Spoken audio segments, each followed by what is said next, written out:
کعبہ کا چکر لگا لینے سے لوگوں کو دیا ہوا چکر معاف نہیں ہوگا، لہٰذا حقوق اللہ کے ساتھ حقوق العباد کی پاسداری بہت ضروری ہے۔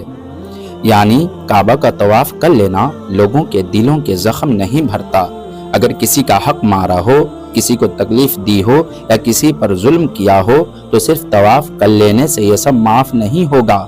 اللہ تبارک و تعالیٰ اپنے حقوق تو معاف کر دیتا ہے، لیکن بندوں کے حقوق اس وقت تک معاف نہیں ہوں گے جب تک وہ خود معاف نہ کریں۔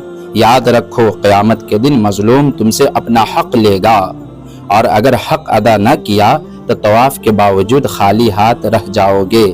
کیا ہم اس دن کے لیے تیار ہیں؟ لہٰذا حقوق العباد سے بچیں۔